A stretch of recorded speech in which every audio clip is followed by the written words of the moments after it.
I'll call to order the meeting of the Haverford Township Zoning Hearing Board of Thursday, July 3rd, 2025. Present at the front table to my far left is Ed McGargy, a voting member. Kate Meehan, our solicitor. Jessica Vitale, a voting member. Good evening. Jonathan Mount, our Township Zoning Officer. We have one case this evening. Ed, you want to lead us in the pledge? Yes, please. I pledge allegiance to the flag of the United States of America and to the republic for which it stands, one nation, under God, indivisible, with liberty and justice for all. Case Z25-17, First Church of Our Lord Jesus Christ, Inc., owner of 400 College Avenue, Haverford, PA, DC folio number 2205-0019-100, who seeks a special exception relief from a special exception from section 182-711A3 of the zoning ordinance to permit an accessory private garage with a building height of 21 feet 1 3/8 inches, whereas a maximum height of 18 feet is otherwise permitted. A variance from section 182-711A3B to permit a private garage greater than 18 feet in height to be in front of the rearmost portion of the principal building, whereas 20 feet behind the rearmost portion of the principal building is otherwise required. A variance from section 182-711B3 to permit the accessory private garage to be approximately 123 feet by 30 feet eve, whereas accessory private garage is larger than 25 feet by 25 feet is otherwise prohibited. Property zone R1 and located in the 5th floor.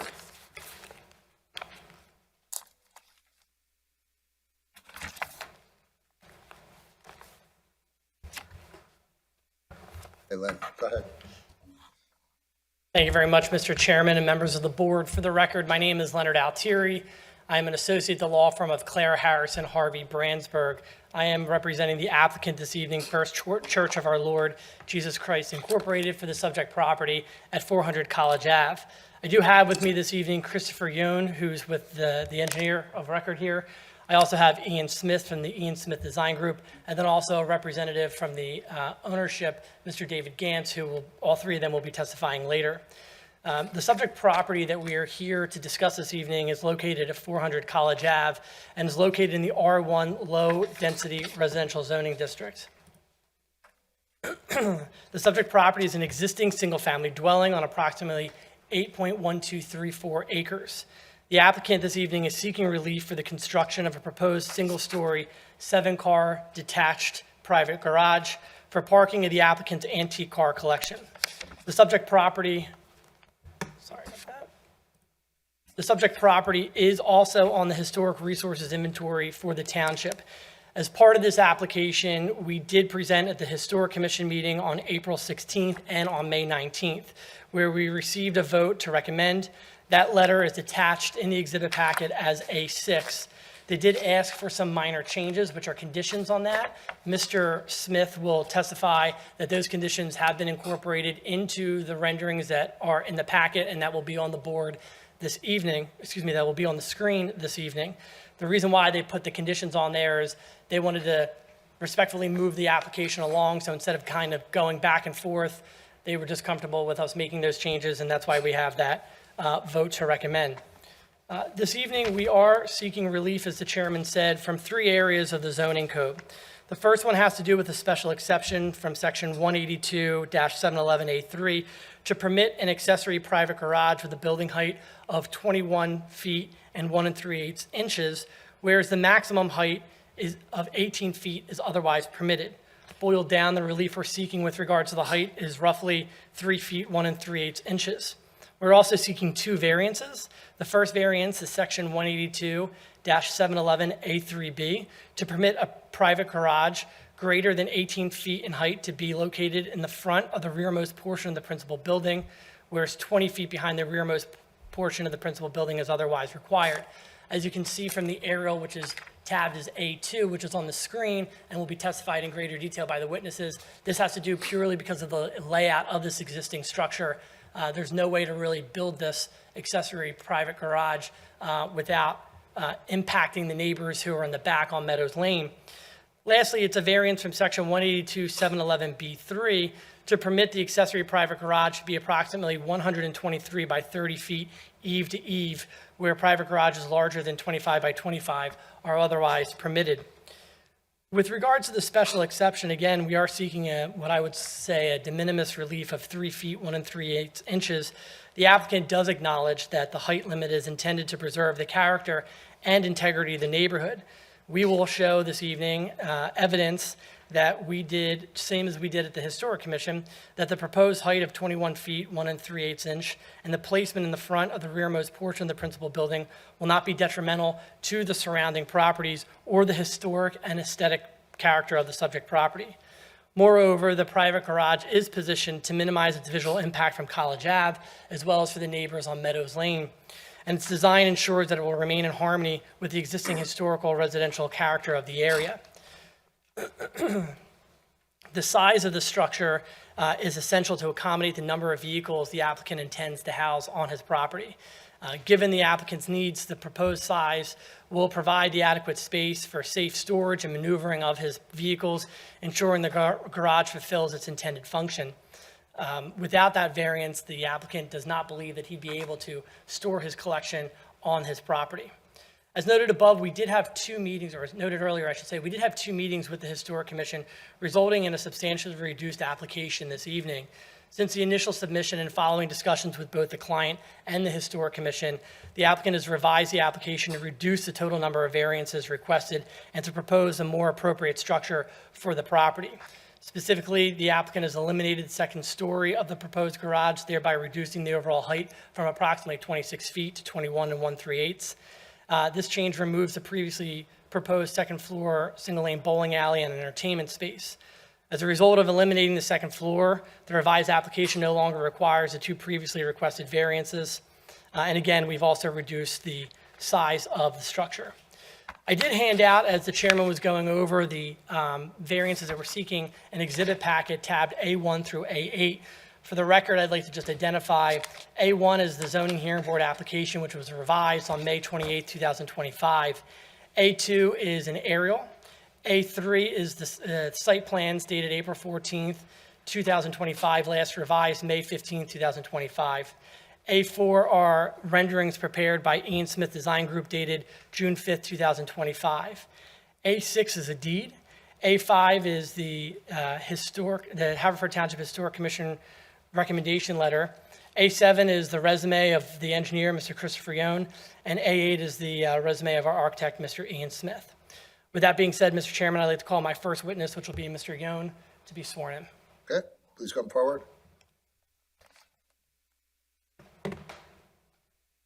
Please raise your right hand. Do you swear to tell the truth, the whole truth, and nothing but the truth, so help you God? I do. And your full name and the capacity in which you appear for the board, please.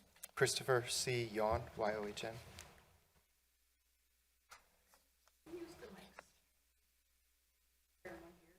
Yeah, Len, you want to stand over there, and Chris, you can stand over here. Okay. Can I just go off the record for a second? Yeah, sure.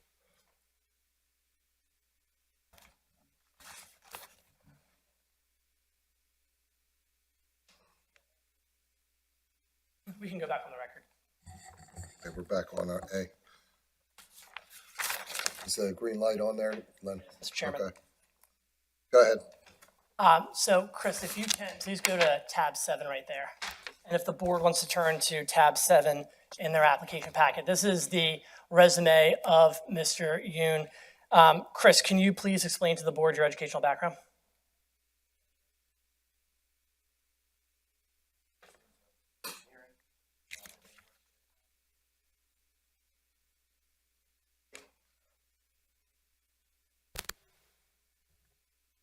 To create Yon Engineering, and I passed my professional engineer's test in 2006. And so you are a licensed professional engineer in the Commonwealth of Pennsylvania? Yes. And have you been qualified as an expert in engineering before zoning hearing boards across the Commonwealth? Yes.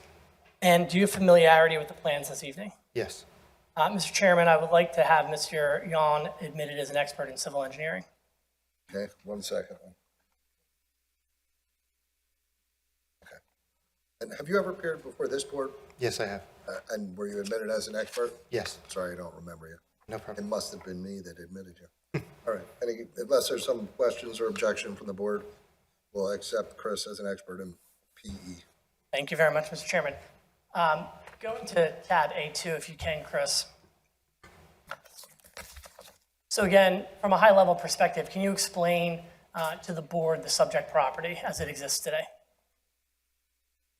Yes, this is the property in the center of the page, which from this plan you can see on the bottom is bordered by College Avenue.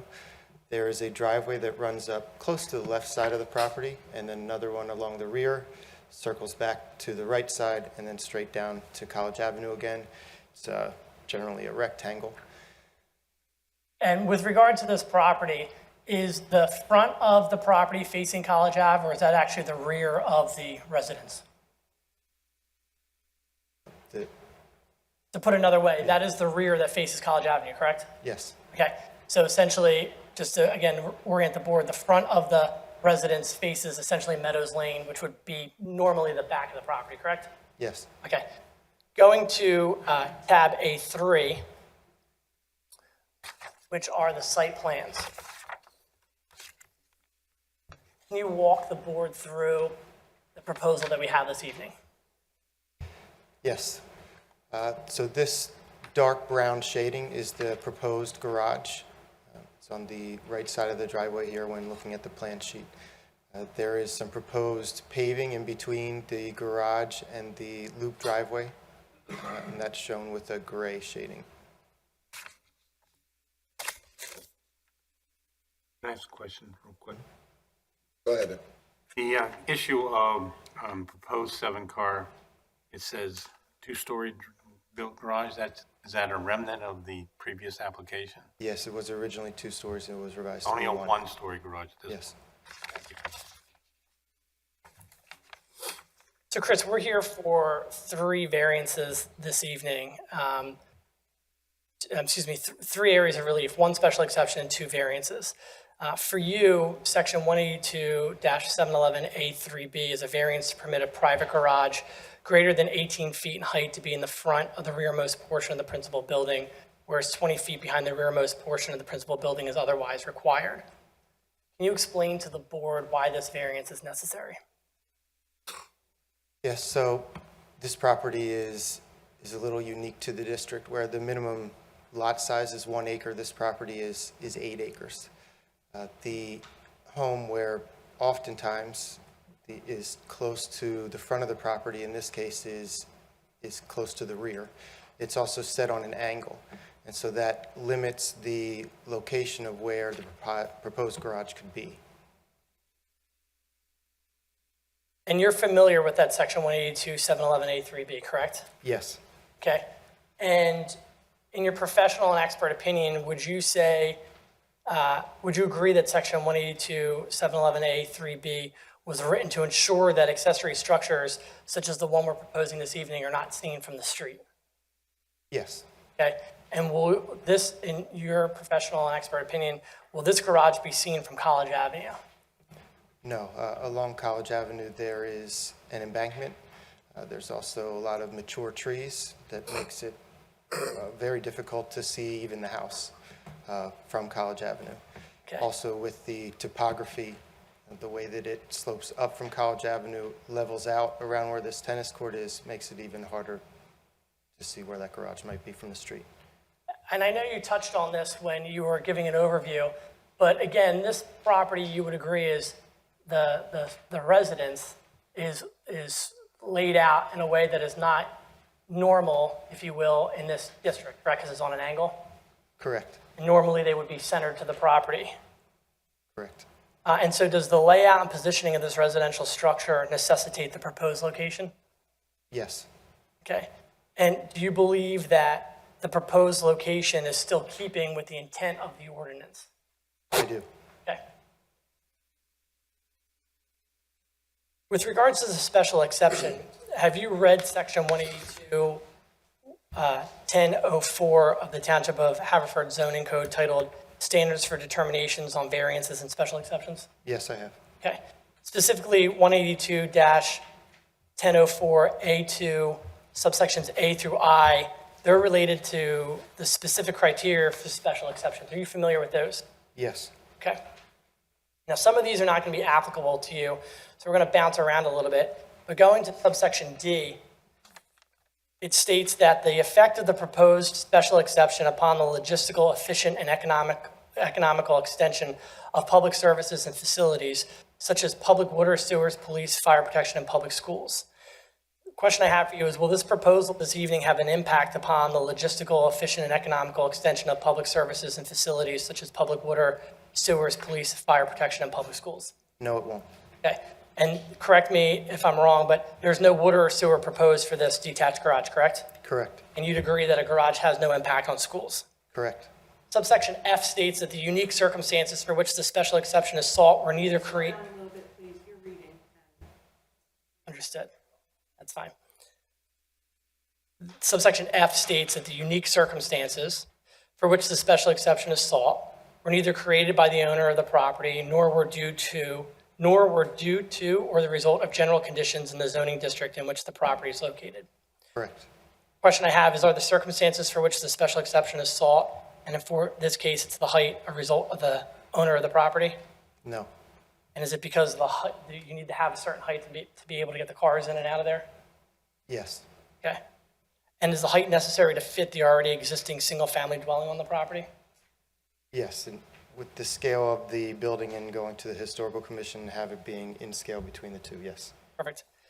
Subsection G states the suitability of the proposed location of an industrial or commercial use with respect to probable effects upon highway, traffic, and adequate access arrangements in order to protect major streets and highways from undue congestion and hazards are assured. Would you agree that since we're speaking of a residential detached garage, this provision's not applicable? Yes. Okay. Subsection H has to do with the adequacy of sanitation and public safety provisions where applicable and required, where applicable and require a certificate of adequacy of sewage and water facilities from the appropriate governmental agencies, in such case required herein are deemed advisable. This detached garage, it's not proposing any water or sewer, correct? Correct. And so you'd agree that, like the other provision, this is also not applicable? Yes. Lastly, subsection I states the financial hardship shall not be construed as a basis for granting special exceptions. Would you agree that there's no financial hardship that's factoring into the need for the special exception this evening? I agree. With regards to general variance questions, if granted, do you think that this variance will pose a threat to the health, safety, or morals or of the general welfare of the community? No, I don't. If granted, do you believe that the variances will create injury to the public interest? No. If granted, will the variances alter the essential character of the neighborhood? No. And do you believe in your professional and expert opinion that the variances request the minimum variance that will afford the relief and represent the least modification possible? Yes.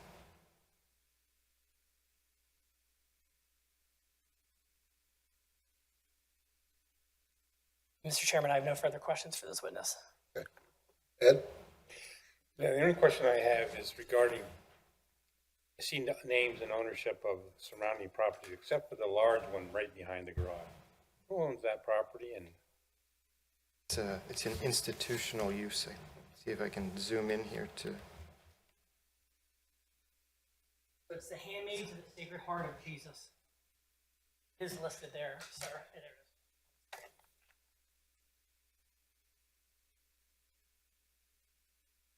it's listed? Yes, Oh, it's very small. I it is got very small, sir. Is there any structures in the area of the garage? So the next witness that I have, Mr. Smith, we have a deck that will show from the driveway looking out at where the proposed structure will be. There is no structure on that property. The structure that is on that property is further away from that property line. So that was a little clunky. There is a structure on that property, but it's not close to the property line. Okay, and the question, I can't read the numbers on here, but the setback on the back of the garage to the property line, that's in compliance with the ordinance? Yes. And the rear yard setback currently, The is that in compliance? Yes. The rear yard is on the upper part of the screen and the side yard is on this right-hand side where the garage is. Excuse me, I didn't hear that. The rear yard is measured along the back property line opposite of College Avenue, and this is the side property line, which is next to the garage. So yes, it's compliant with both the side and the principal structure setbacks. So the dotted line on the plan is actually the rear yard, the actual building envelope. Yes, the dashed line, yes. Is there a reason why the structure wasn't moved back so that it would comply with the separation distance being? Why does it have to be there? So it's kind of a balance between not being able to see it from College Avenue, which I believe is the intent of the ordinance, but also not jamming it up next to the residences that are behind the property. I have no other questions. Yes? I don't have any questions right now. Neither do I. Go ahead, Lynn. Thank you very much. Thanks, Rick. Thank you. Next person I'll call is going to be Mr. Smith. So, Mr. Chairman, there is a hand, but I think there will be public comment at the end. If you want, I can just go through it's however the chair actually wants to do it. So I wanna- What's that? For public comment? No, at the end. Perfect. Please come forward.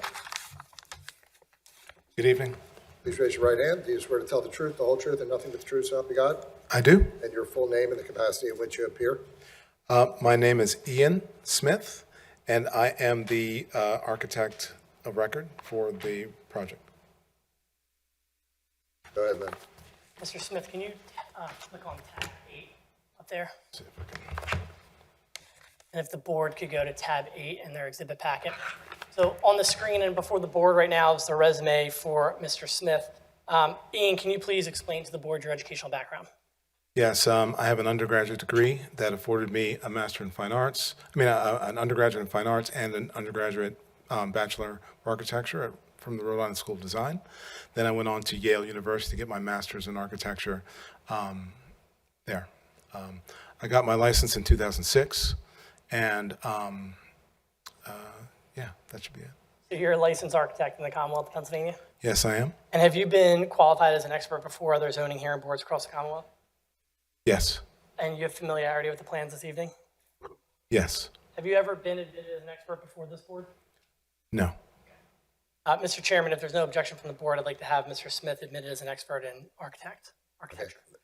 Mr. Smith, I'll just ask, has your license ever been suspended or have you ever been censured by any governing body?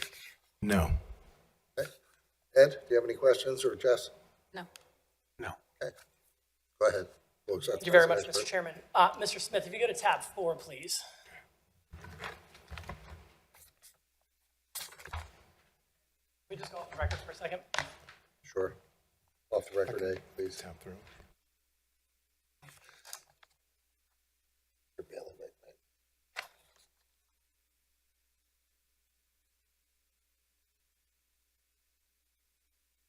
Go back on the record. All right, back on, Arlene, please. Do a little switch up here. So in front of the board and on the screen right now is tab A4. Turning to page 5 of Exhibit A4. Mr. Smith, can you walk the board through the architectural renderings of the proposed garage and how you came to design the building in the way that you did? There we go. All right, so primarily this page is to sort of articulate the narrative and the intent of, a garage for the storage of historical vehicles. It's quite large. It's 3,181 square feet. 3,181 square feet. It's approximately 111 feet long and 30 feet deep in order to showcase the vehicles when walking in the garage. It is sort of a unique type of program for a special type of need. And we serve to try to satisfy the full experience of being able to sort of have these vehicles and show them off. Go ahead. Yep. Do you have anything else you want to add? No. Okay. Turning to page 7 of Exhibit A4, can you walk the board through the current site and the location of the proposed garage? All right. So Based on the site plan that we saw before, and we show it here in the upper left-hand corner of the screen, the garage is located at the northeast corner of the property towards the rear, opposite College Avenue. What we see here are photographs, sort of a number of 4 photographs taken to identify how and what objects are visible from the street of College Avenue, but also the character of the existing main house that affords it a special classification with a historical status. Photograph number 1, the driveway entry. We are pointing directly north, northeast north, or towards the garage. But it's very difficult to see around the evergreen trees, the fence, and the distance, and the ascent up the topography of the property. On inside the property in photograph number 2, we also tried to get a clear view from the same angle, just showing not having the obscured elements of the trees and the fence in front, showcasing that the parking area, the existing parking area, and the proposed location for the trees would also be concealed from that location. Photograph number 3 shows the character of the existing garage that is on the, I believe, west side of the court, the square court that was first articulated by Christian, and then sort of the main entrance off of the, it's a north-facing view, but this view is facing south of the main entrance, which is like a drop-off location along the back drive aisle to deliver an occupant. Perfect. We're going to jump a little bit, but going to page 17 of Exhibit A4. These are the elevations of the proposed garage. Now, if you can explain to the board, there's a lot of lines, there's a lot of dashes here. This is showing a combined document, correct, of the post and pre-historic commission, correct? Indeed, Okay. yeah. Can you walk the board through this? Yeah, so the intent of this drawing was to show our effort in reducing the size of the property and responding to their comments with regard to historical character and interest on the property. The red lines show the earlier iteration, the gray lines show the revised iteration. We tried to articulate the dimensional changes in order to do that, the reduction of dormers on the front and on the rear in these views, which are plans, actually not elevations. And sort of the proud moment of a central sort of bay of 3 garage doors that is projected by 4 feet in order to provide some shadow character of interest to make the object seem less oppressive in its length. Okay, and page 18, we're showing how it was our intent after removing the second floor, there wasn't as much a need to have such a high peak for a gabled roof. We were able to reduce that in order to reduce its presence and show that the dorm was slightly larger in size to create a perception scale change that makes the building appear less large from the distance. Okay.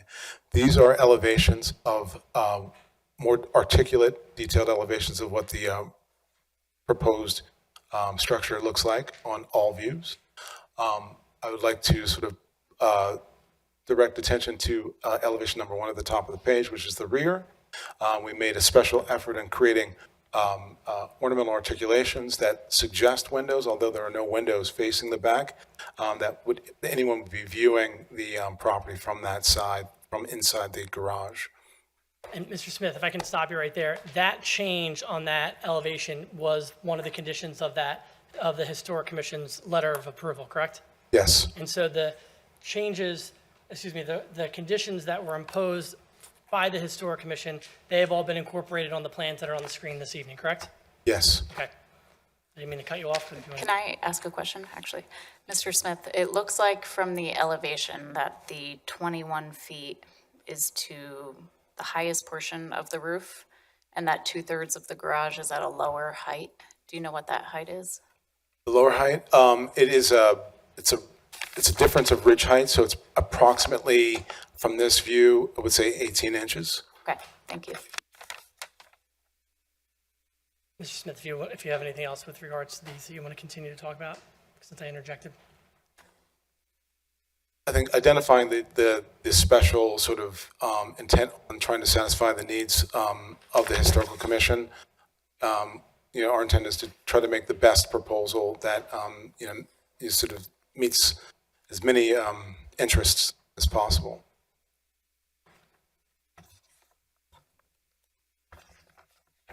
I'm going to jump actually just so we can show what it'll look like.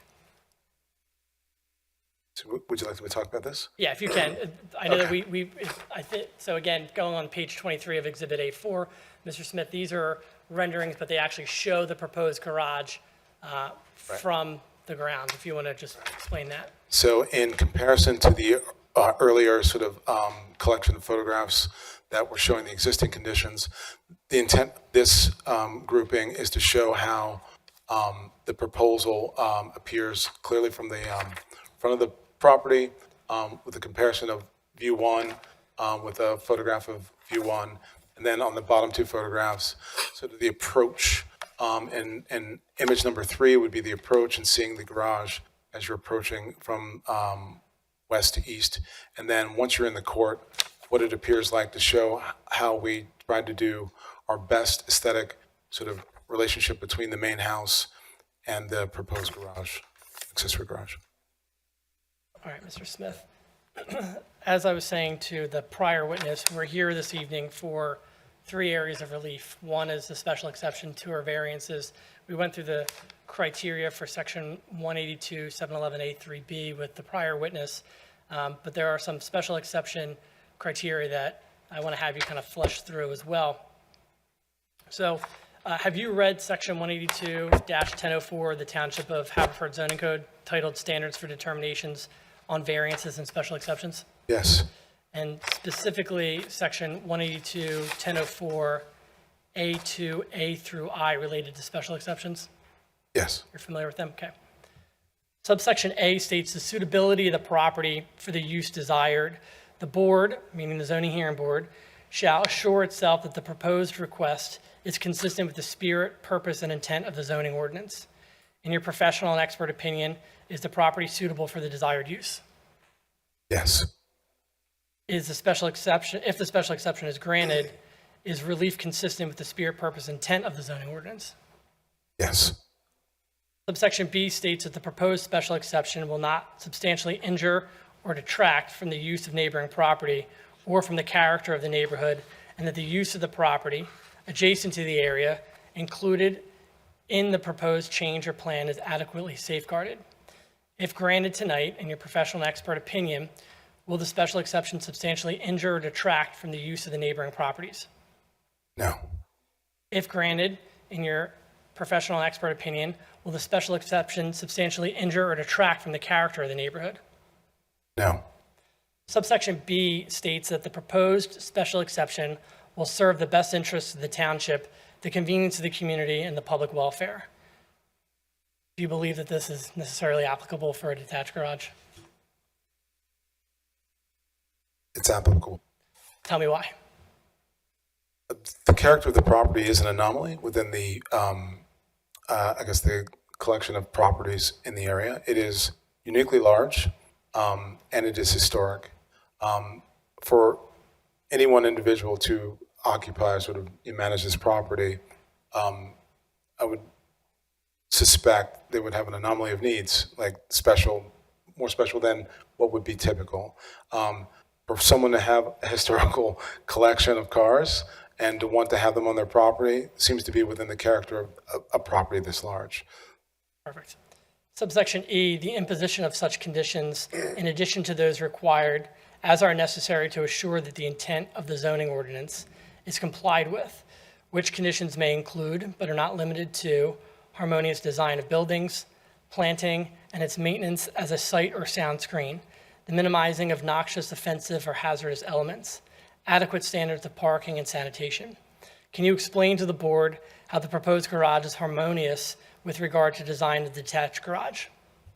I know we've kind of touched on that, but Right. So I think the current sort of use of the garages, as we can see in sort of perspective number two, that is for the convenience, sort of the conventional use with cars, four-car garage, right? That's their vehicles, their daily vehicles.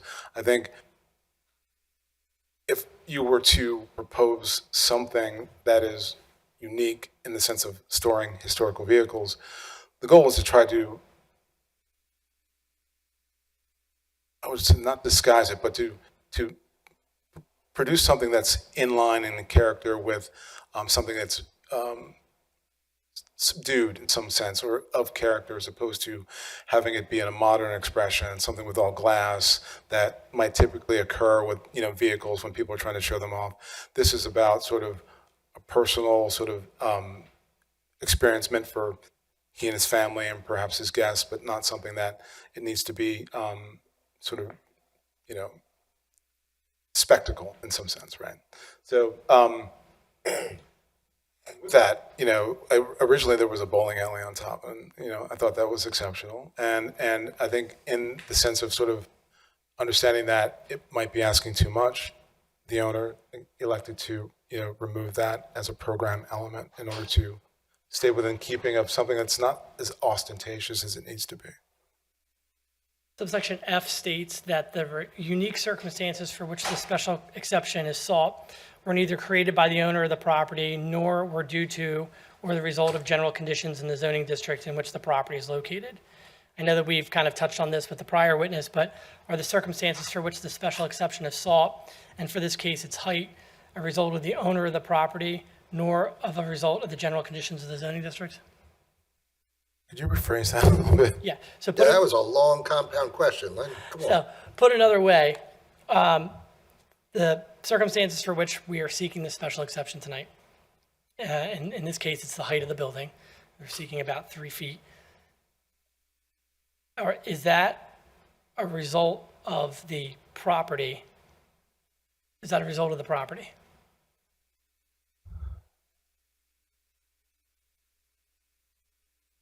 I would say it's not really a result of the property, except for the fact that the property, it's the character of how the existing house is on the property by compressing it in the northeast corner of the property, Okay. where the challenges lie.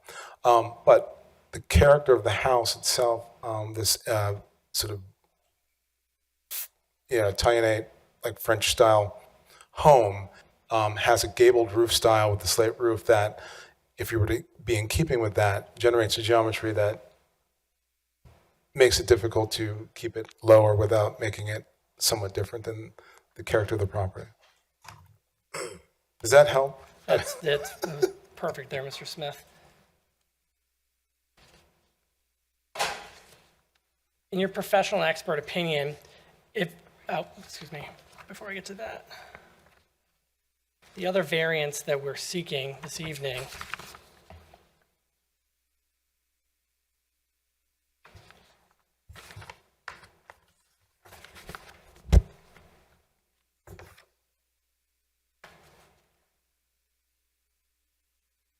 has to do with the accessory private garage being approximately 123 feet by 30 feet eave to eave, where accessory private garage is larger than 25 by 25 feet is otherwise permitted. I know we've kind of touched on this a little bit, but can you talk about the size of the proposed detached garage? So,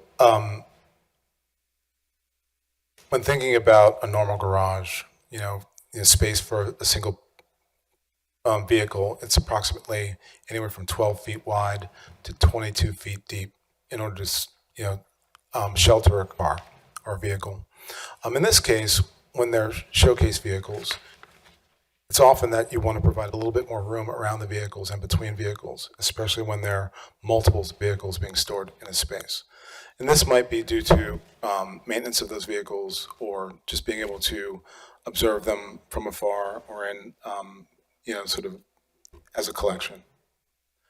So in this sense, the program is a little bit unique, requiring a little bit more area in order to provide the experience of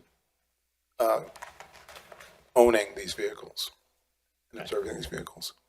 In your professional and expert opinion, if granted, will the variances requested pose a threat to the safety, morals, health, or general welfare of the community?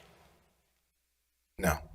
In your professional and expert opinion, if granted, will the variances create injury to the public interest? No. In your professional and expert opinion, if granted, will the variances alter the essential character of the neighborhood? No.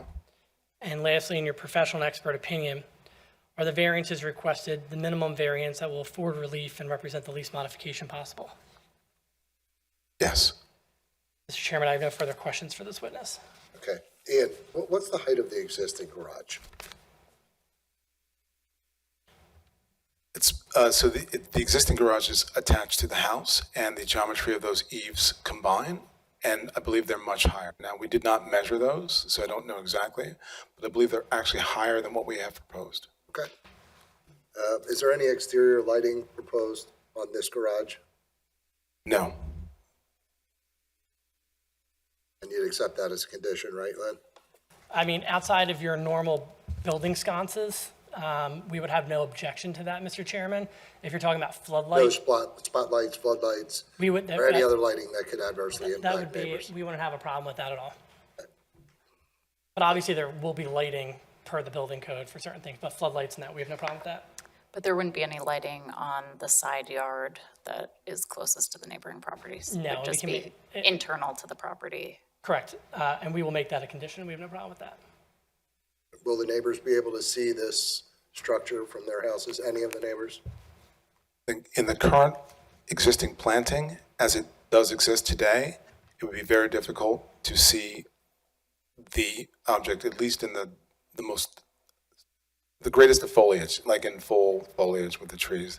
There are some evergreen trees that do provide some obscuring. Being that I'm not a resident and have not been in the property in all seasons, I can't fully confirm that it won't be visible, but we've made our best effort to make it reduce the amount of visibility from the neighboring properties.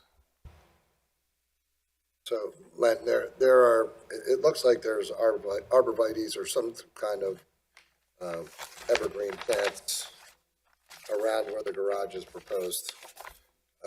Is there a screen that's going to be planted, or will the existing buffer be left in place to minimize the visibility of the structure to the neighbors? You want to take that or you want Chris? I asked you because I didn't think Ian would know. Yeah. But You want to if you don't know, then you don't know. The answer is that what we're, and I'll have Mr. Smith go, after the board's done doing questions, I'll do a redirect to have him go through the slides with regards to the property lines. We're trying to keep as much of the buffering that's there already.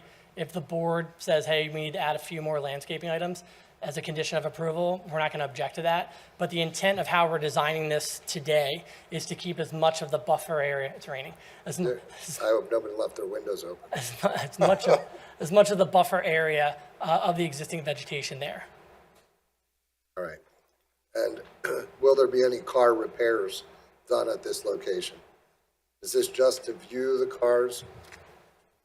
To my knowledge, yes, but I might not be the right. I have a representative from the owner that I can call after that, Mr. Chairman, he Okay, can I'd answer. like to hear about Yeah. that. I want to know if there's going to be hydraulic lifts in the garage. Do you want him to If come up there- now, or? No, Okay. let's finish with Ian first. That's all the questions I have for now. Ed? Yeah, and just, I can't tell from the drawing, but can you tell me what the height of the garage door are? It's approximately 10 feet. 10 feet, so it's not large enough for any trucks or. Yeah, so the garage doors aren't at the height that they would be used for any commercial type vehicles or not? No. It's just trucks, okay. Right. We're matching the same height as the existing garages on the existing home. That's all I have. You got anything else, Jess? I just have a question about the section on page 20. So in thinking about whether this is the smallest relief needed in order to achieve the goal of storing these 7 cars, it does feel like there's a lot of space between the left and right side and the center 3 cars.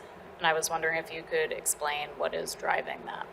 What is driving that was an intent to respond to the Historical Commission on providing exterior character to the project and also reducing its sort of flat length. So it has a projection in and out, which between garage doors, and based on the spacing of, say, a 2-3-2 arrangement for 7, right? So we have 2 garage doors on either side and 3 in the middle. The 3 garage doors in the middle project outward. That sort of adjustment creates a little bit more space because of the sort of material needs of that geometry. We'd probably be better able to see it in, I believe, page 17, which I tried to refer to before, but it sort of speaks to that a little bit.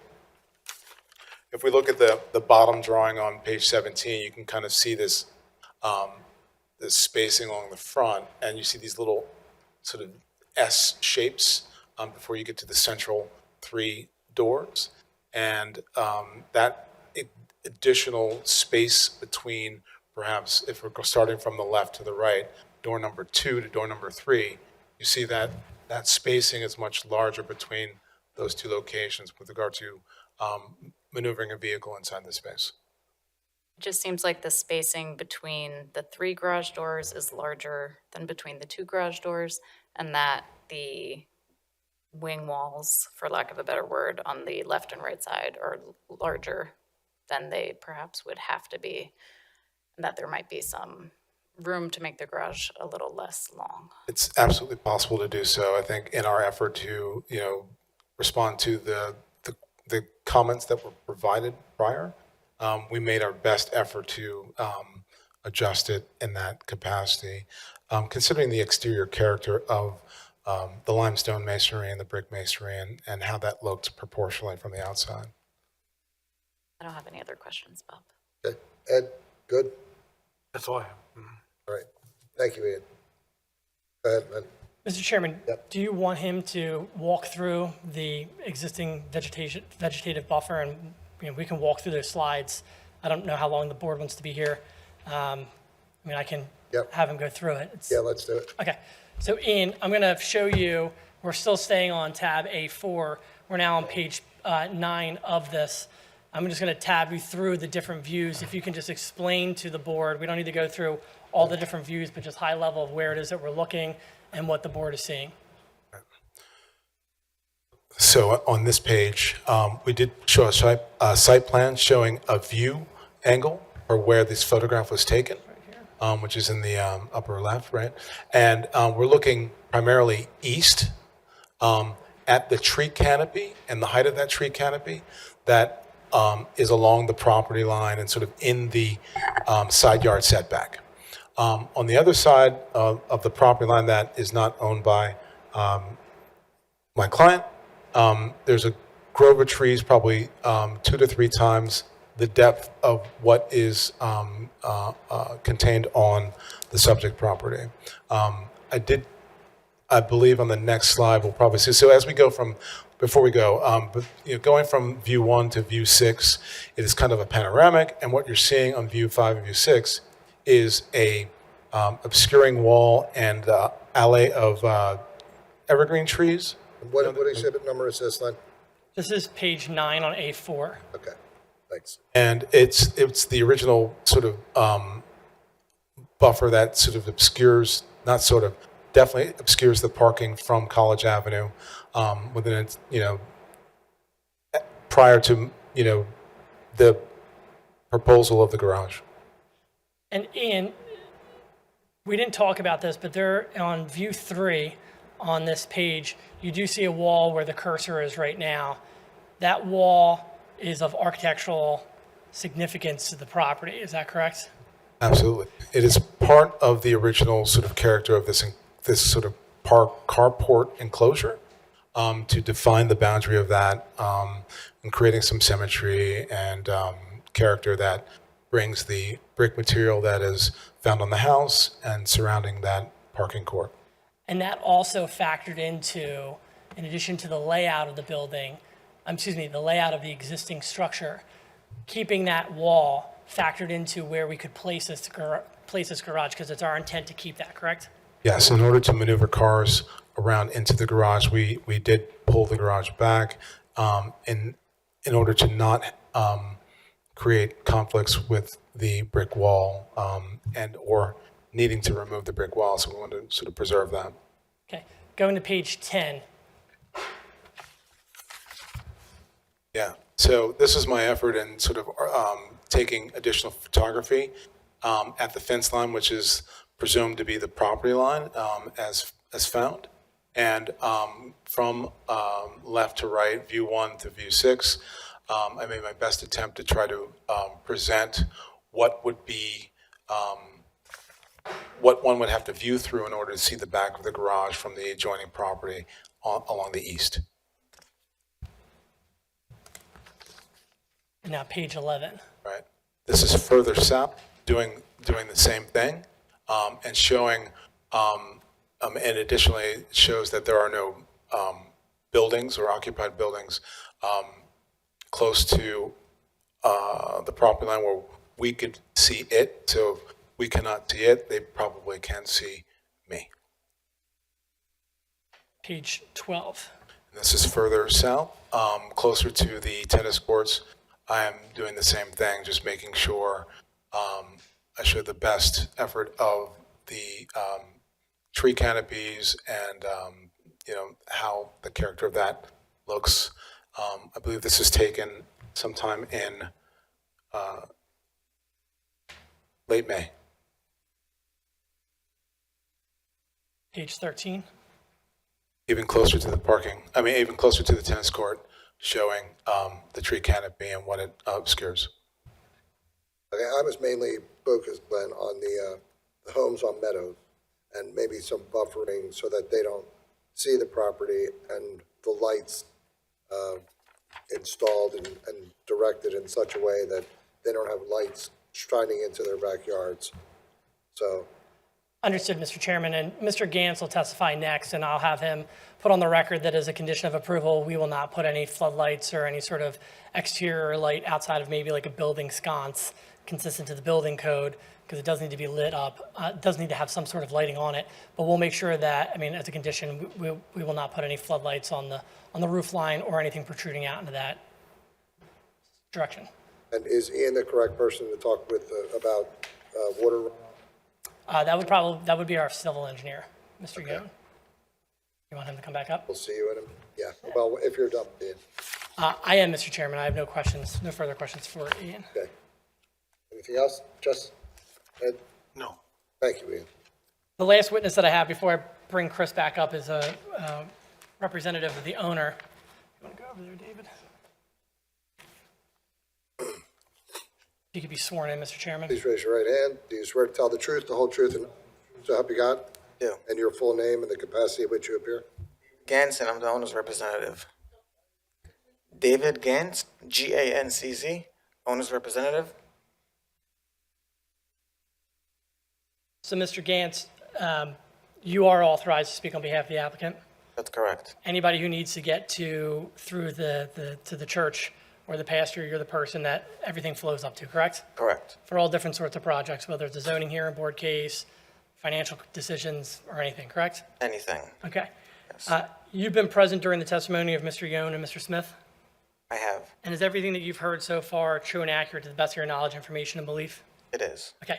There was a couple of questions that were asked by the board that I just want to flush out from you. The first one has to do with commercial repair on the property.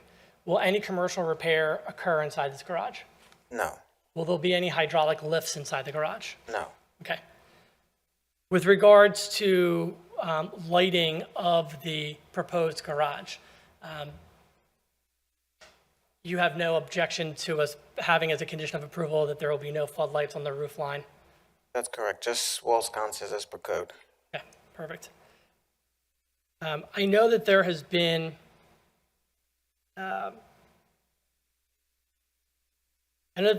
concern with regards to lighting on the driveway from the neighbors before. I understand that neighbors might not feel as if it's been rectified much to their satisfaction. But can you kind of just talk briefly the history, no, actually, I'm not gonna have you do that. Has that issue has been addressed with the property owner? Yes, so a couple of years ago, we filed for a permit and we installed some driveway lighting and basketball court lighting in the property. The permit was approved, was inspected. After a while of lights being up, some neighbors were not happy with the brightness of the light, so we reduced it by 50%. So we have done exactly what we didn't have to do anything, but we reduced it by 50% and to satisfy, but it sounds like there's some people that are still not happy with that. Unrelated to, I was not aware of any of that, so it was just my question. no, understood. Unrelated to the zoning approval tonight, I would suspect that if, we get our approval tonight, that the property owner would still be open to conversations with those neighbors that feel as if they're affected by the lighting. Is that correct? Yes. Okay, perfect. I have no further questions for this witness. Right. With respect to the cars, I was going to ask you what kind of cars they are, but are there any sports cars or really loud cars? No, so it's mostly old classic cars like Lincoln Continentals, some old Mercedes Benzes from like the 50s and 60s. There's one Rolls Royce from like 1948, but nothing loud and obnoxious. No 70 Chevelle Super Sports or anything? No, that's my cars, not his cars.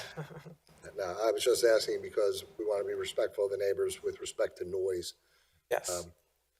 And I have a neighbor in Newtown Square who has a race car and thinks it's cool to start it up without headers, and it like shakes the whole street. It's the building. Yeah, Yes. that's why I was asking. Yeah. Ed, do you have any questions? Yes, I do. You have to admit this is a little different than anything that we may have faced before. You think this was different? It was a bowling alley in the beginning. Let's just stick to answering the question. Go, Yeah. Oh, and So give me a little bit of leadway here. You go Will off the the record after he project, answers this proposed question. You need project, to talk to property John. be like a museum and subject to fees for large events or vehicle showing opportunities? No, it's just for private ownership. Will the garages be better described as a storage facility or restoration facility? Storage. And Bob has asked the questions about the race cars. If you were granted this proposal, would you consider these following conditions?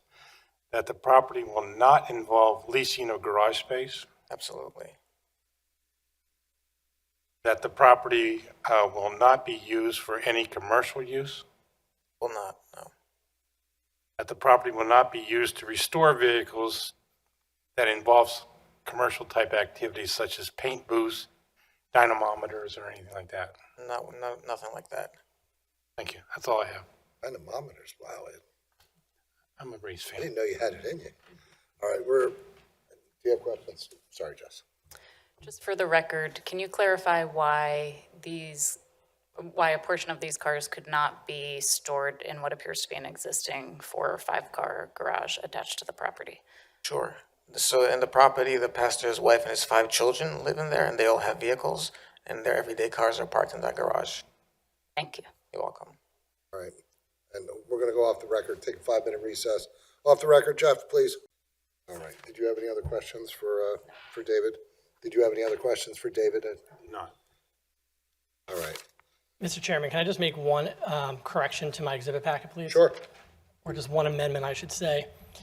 If you go to page 21 on tab A4, it's showing our proposed garage to be 8 feet tall. I do want to note, since this exhibit is part of the record, that we'll be revising that to lower that garage door height to be consistent to section 182-711B2. So we'll be dropping these garage doors down to 7 feet 6 inches. We will provide the township with the revised plans, but I did just want to state, since it is part of the exhibit packet and part of the record, that we're amending that on the record. Okay, and no re-advertisements necessary because you're actually reducing the requested relief. That's correct. It's my interpretation. I don't know if Ms. Mean wants to agree with that, but No worries. So we're gonna have Chris come back up? I can have Chris come back up.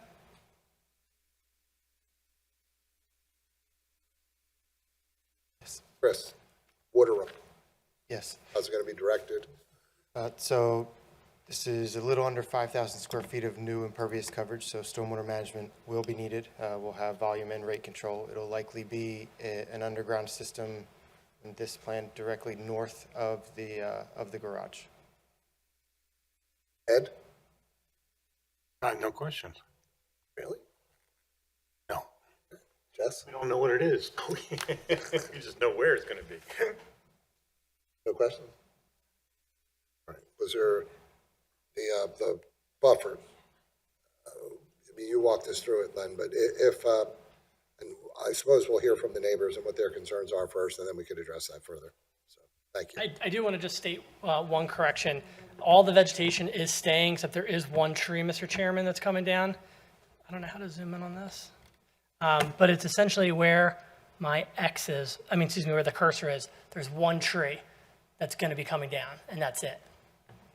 Okay, But all the other vegetation is remaining. We're not planning to touch any of that. And I think that you're right, Mr. Chairman. I think the best bet is to see what the public comment is, and then we can make conversations with regards to supplementing that. I will note, just before the residents get up, we have no opposition to adding some vegetation if that is a condition of approval by this board. all right, so before we get to the neighbors, you want to move for the admission of your exhibits, right? I would, Mr. Chairman, I'd like to admit A1 through A8 into the record. Okay, they're admitted. Do you have anything else you wanted to put on? I don't, Mr. Chairman. Okay. But I would like to reserve if there's any. Oh, absolutely. Yeah, okay, thank you very much. All right, with that, I'll ask if there's anyone present that received certified mail that wishes to testify. Please come forward. Please raise your right hand. Do you swear to tell the truth, the whole truth, and nothing but the truth, so help you God? I do. And your full name and address for the record, please? Susan Stroop, S-T-R-O-U-P, and I live at 29 Meadows Lane. And what would you like to tell us, Susan? My main question is, it sounds like it's a little late in the game, is why that garage can't be put in the back of the house? Why is it in the small front yard? If it was shifted down closer to College, and as the gentleman explained, the topography and et cetera, would hide it from College. There really aren't any homes up close to that side of the property. And the people that live on Meadows that are impacted wouldn't have to see the structure or deal with it. Is that your main concern, Susan? Seeing the structure? Seeing the structure, the water runoff, the activity level. Okay, and would like plant buffer between the rear of this, the side of this garage and Meadows, would that alleviate some of your concerns? A little bit. Okay. Questions for Susan? Ed? No question. Yes? Thank you, Susan. Anyone else that received certified mail? Please come forward. Please raise your right hand. Do you swear to tell the truth, the whole truth, and nothing but the truth, so help you God? I do. And your full name and address, please? My name is Chelsea Black, and I live at 37 Meadows Lane. Hey, Chelsea, too fast. Chelsea Black? Black, yeah, like the color. And what's your address again, Chelsea? 37 Meadows Lane. And what would you like to tell us tonight? So my property is the one that is most close to the proposed structure. I have a couple of concerns, including that shared by Susan, having to see the structure when it seems like it could easily be moved. I don't know easily, that's your decision, but it could be moved over to the College side and wouldn't be visible from Meadows Lane. The existing plants that are there are all deciduous trees, so in the summer, it is still visible from our backyard pretty clearly, but in the winter, it is totally open and bare. And we did have very significant issues related to the lighting that was previously put in, so that's something That's a very high concern to me, and what that would look like if it's, pointed towards our property or into our windows again versus, pointed elsewhere onto his own property. And, also have, I understand, sounds like drain placement would be near my property. Where would that water go? That would be definitely a concern to me as well. And just in general, the proposed structure is like 500% of what is currently allowed. And I think that is, that's a big precedent to set in terms of allowing a structure that far out of what is typically allowed. So those are my concerns. Okay, any questions for Chelsea, Jess? Ed? Yes, I do. Yeah. From your perspective, does your property drain onto this property, or does this property drain onto your property? This property drains onto our property, so it's all sloped, and we have got to spend a lot of money figuring out what to do with the water that comes onto our property. Not from these guys, just in general.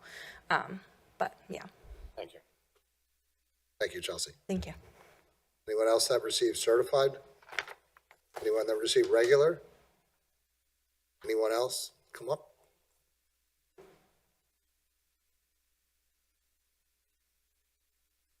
Please raise your right hand. Do you swear to tell the truth, the whole truth, and nothing but the truth, so help you God? Yes. And your full name and address, please? Peter Zaleski, Zaleski. I live at 5 Meadows Lane. And what would you like to tell us, Peter? A couple things, couple questions. First, I'm grateful too that the owner's rep is here, and you'd mentioned that you would. Please, you Oh, need to sorry. address your They comments. mentioned they would give us contact information. I would just request, could they give all the neighbors their contact information with the previous owner? If we ever had an issue, we're neighbors. We should be amicable. And we had issues before with the other neighbors, like, hey, I could at least talk to I never talked to the owner, but the caretaker to take care of things. So again, it would be nice to have their contact information, that if we had issues, we could talk to them directly instead of meeting here as often as. David, is that something you'd be able or willing to do? All right, thank You you. said yes. Yes, thank you. The lighting was mentioned, about not adding lighting to the garage, and we discussed about the history of the lighting. Hasn't been completely resolved. So the driveway lighting, that was, the intensity was reduced. There's lighting on the eaves of the house that point right at our houses. For most of us, we still get, if they could just take, and again, keep it, that's fine, but turn them down so they point down. They're pointing out towards our house. And it's been an ongoing issue. So if they could take care of that lighting. Yeah, it's not really part of this case, but I'll ask. But that's a condition, Would like, you if we look could- into like a light shield that prevents it? Thank you, thank you. Thank you. Where are the cars now? Like, do the cars have a place to be stored now? It would be a question that I would, so I thought we were allowed to ask No. that question. No, just for you. Yes. I'd be interested, where are the cars now? How are the cars titled? Are the cars titled to the same, like, will these be, so the owner of the property and the owner of the cars should be the same? Well, they said they're not going to rent it out. It's not going to be used for commercial, so But are the owners the same? Are they titled the same? I could Would be a tell you Yeah. 10 different ways to title Yeah. a car collection from an owner and Right. 100 different reasons to do it that way. But I'm just wondering if that's an issue for the township, would be an As long issue. as they're not renting it out Yeah, yeah. or commercializing it, and Yeah. it's used in conjunction with the residents only, then it's not something I'm concerned. Sure, okay. And then my last question would be, during the construction phase, can we have some guarantees from the township, assuming it gets approved, it's approved, could we get some assurances from the township that work would be done within the prescribed time? The equipment, materials would stay on site, maybe not park trucks in neighboring streets? Not necessarily this property, but other properties have done that where they've left stuff on our street. So like, could we get an assurance that the work is self-contained? I'll pose that question. Those would be the only questions When that you sit I down. would have for this. Thank you. Well, wait, Yeah. Peter, Jess, any questions? Ed? I have no questions. All right. Any other residents? Please come forward. Hi, thanks. Please Donna raise your right Duncan. hand. Please raise your right hand. Do you swear to tell the truth, the whole truth, and nothing but the truth, so help you God? I do. And your full name and address, please? Donna Duncan, 33 Meadows Lane, Duncan. What would you like to tell us, Donna? Three things, some of it is repetitive. The first has to do with the cars, will it be on display in the garage? So will there be people coming to see the cars, and will that be at night with the doors open and all the lights inside the garage? Beaming out? I mean, I think we addressed the lighting concerns. We addressed the outside lighting concerns, Right. but we didn't talk about if of course, the inside's gonna be lit, but if the bay doors are open and they're displaying them in the evening to whomever, that's gonna beam right into my dining room. So are the cars gonna be on display, or is it just for private use? We'll ask that question again, but they said no commercial. So it's not as if they're going to charge a fee for someone to come look at the cars. It's- Yeah, I don't care if they charge a fee or they don't, I just don't want the big, Well, that would be commercialization, and that's not going to be permitted if correct, this and is they said approved, that would not be done, yes. whether you care or not, honestly. The second has to do with drainage, which also came up earlier. Somebody mentioned that there's going to be a new storm system put in. Us, Donna? Yeah. Storm system put in, but we didn't talk about where that water will drain. Will there be a drainage system put in that will deflect it away from the homes on Meadows Lane? I've had water problems, Susan Stroop from 37, Chelsea Black from 42, or whatever the number is.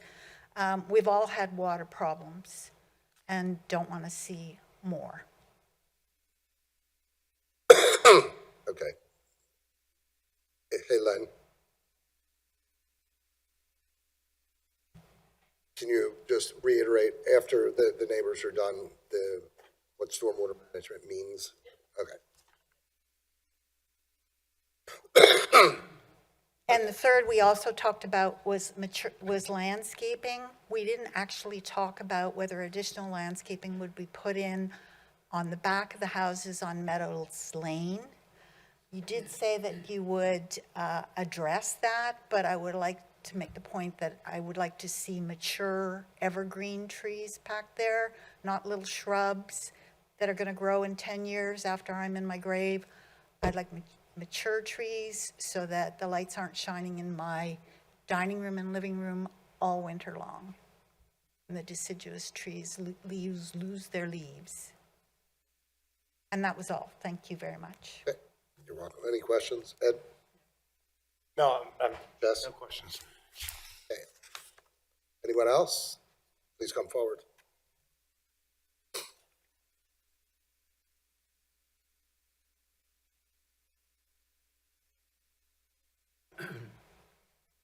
Hello, Please raise your right hand.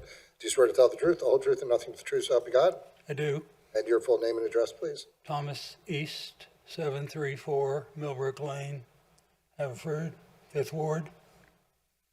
What would you like to tell us, Thomas? Yeah, I'd like to know how many people live in this residence. That's not a question we can even ask. It's not part of the zoning application. So is it possible that non-residents can also live there? There's a limitation under zoning. Oh, there's a limitation. Yeah, so how do we answer the question? I thought I could direct questions to the group. So is this the manse of the church? So the church owns this, so the pastor and his family, I heard, live in the house. Who owns the cars? Len, if you want to object to a question, feel free. I would object to that, Mr. Chairman. I don't want to be, I can, sir, real quick. Sure. If the gentleman wants to continue his questioning, I don't want to throw the lawyer card on any of these residents in a respectful way. I can address the concerns that so far have been asked by not just Mr. East here, but by the others. But I do want to reiterate, there have been a lot of comments that have been made that are completely out of the scope of this application. I think that the board understands what they're looking at tonight. I will do kind of a closing on that. But, I'll let Mr. East continue and then take it from there. So it seems to me that this is sort of like a museum.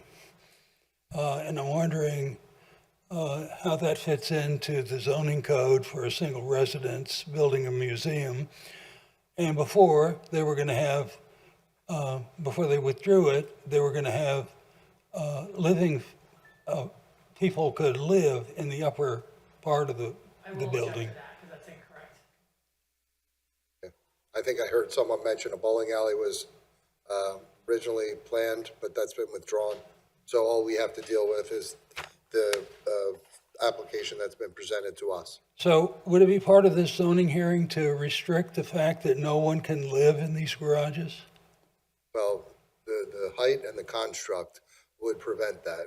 There are certain floor to ceiling height requirements that must be met in order for someone to live in a space, firstly. Secondly, there's no sewer or water proposed inside the garage, so the space would be unlivable. Okay. And thirdly, and on, but an additional point is Mr. McGargy had asked if the space would be rented. They said no, commercialized in any way, and they said no. Okay, so it seems to me this is a very large property, more than 8 acres. So impervious is not really an issue. Correct. But why couldn't the garage as proposed be attached to the house? And if it were attached to the house, then there would be no restrictions to height or whatever. And they could even have a sewage in the house. Why don't you require that Would they... you prefer this to that, What? what you just suggested? That No, they no, attach it no, to I'm the saying, house? I'm just saying if they attached the garages to the house, then they wouldn't need to ask for all these variances, would they? And wouldn't the neighbors be in a worse position if that's what they did? I don't know. I don't know. I don't know. Let me just check my notes, see if there's anything else.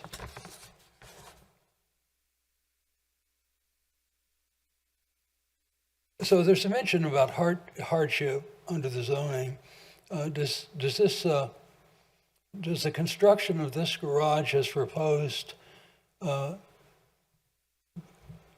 represent a hardship? And shouldn't it represent a hardship? So, Mr. East, honestly, the board opens this up to public comment. Yeah.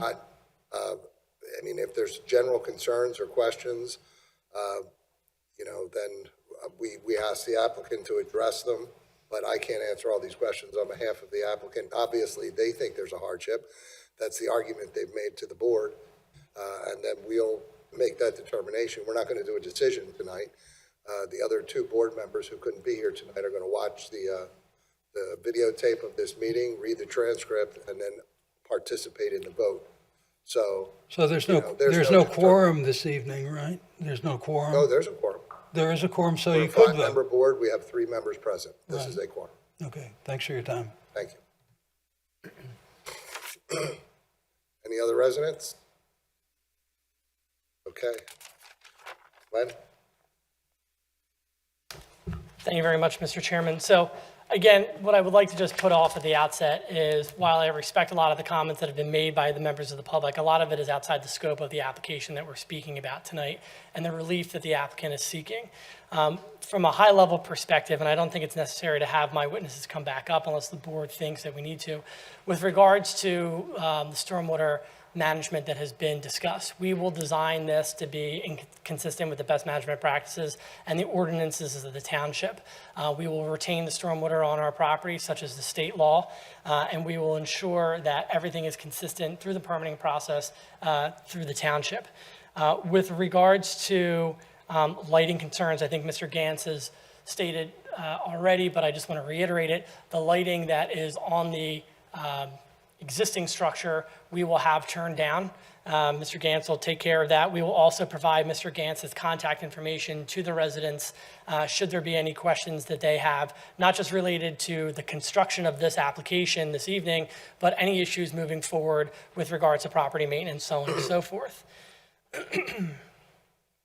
I will also note that with regards to the working hours, we again, if given the relief tonight, and we file for our construction permits and building permits, we will comply with whatever the ordinances are in the township. Many townships have standards when construction can begin and end. We will comply with that. This is almost a 9-acre property. There will be no need for our workers to be parking on any side street. And quite frankly, I don't know any worker who's going to want to park on a side street and walk all that way to get to where the construction site will be.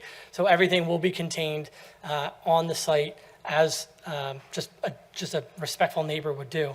The cars will not be on display for any general public advertising or any sort of individuals to come in. This is a private collection, no different than an individual who might collect stamps or who might collect coins. Granted, it's much larger in scale and might be a little bit more unique than what we're used to, but just as a stamp collector and a coin collector doesn't invite people into his or her living room to see it all hours of the day, it is going to be something that they collect, they want to see, they want to look at, they might want to take it for a drive on a Sunday afternoon when it's nice out.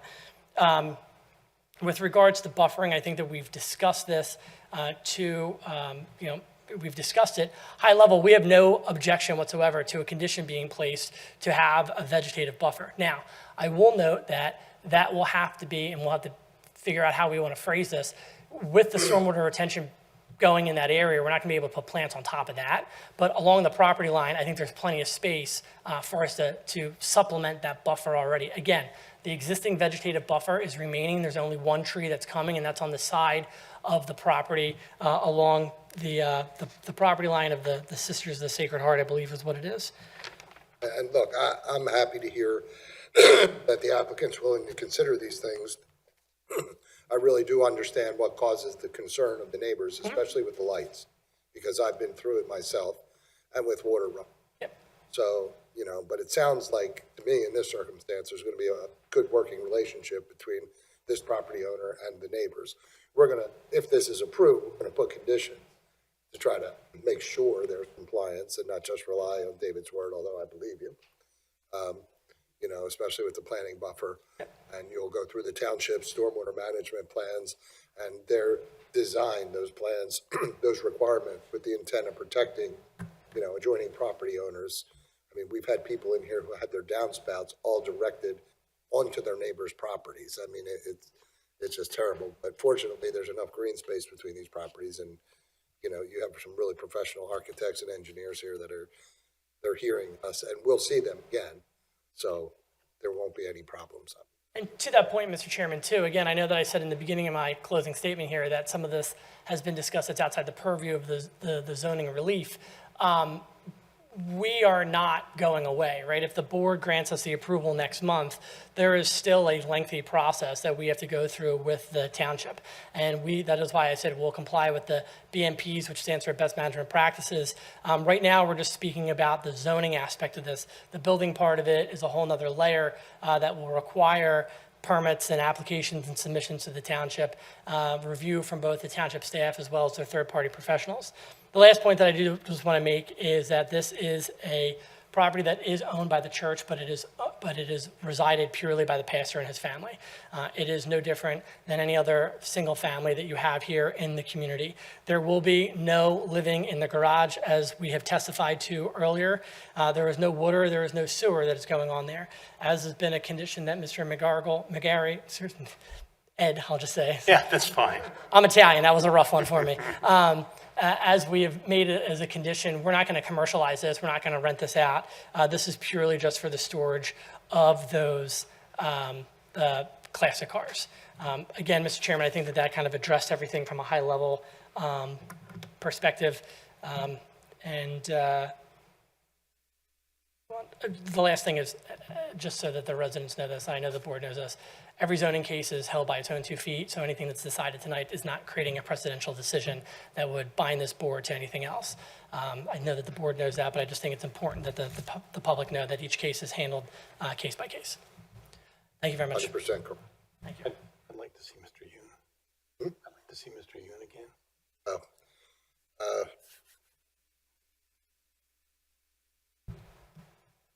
One second. Did I miss one? No. Ed has another question for Chris.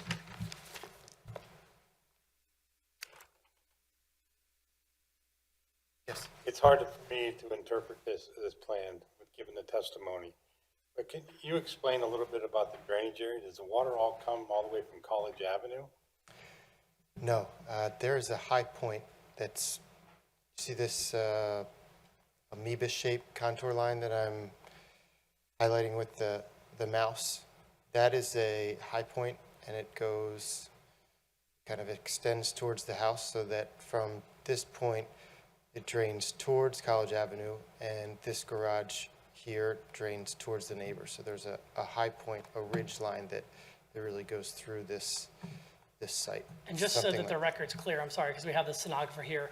When you're talking about this High Point Ridge, can you explain a little bit clearer for the record what you're speaking about? Yes, it's It's on the I- subject, it's the what's property to the- the right, correct? yeah, I forget the name of the property, but it's the property to the east. There's a high point on that property that then extends through the subject property, essentially through the building, through the pool, and extending out through somewhere the western side of the property, so that the front yard drains down towards College Avenue, and the rear yard drains towards the neighbors. So we have, what was that, 3-acre site, 8-acre site. 8-acre site? And what is the drainage area to Brook Lane approximately? I don't know the answer to that, but the drainage area from these improvements in the stormwater management system will be well under an acre. And the type of facility that you're going to put in would be an underground infiltration facility? It would likely be an underground stone bed, yes, infiltration. And have you done any testing? Not yet. That's all I have. Okay, thank you. Anything else, Jess?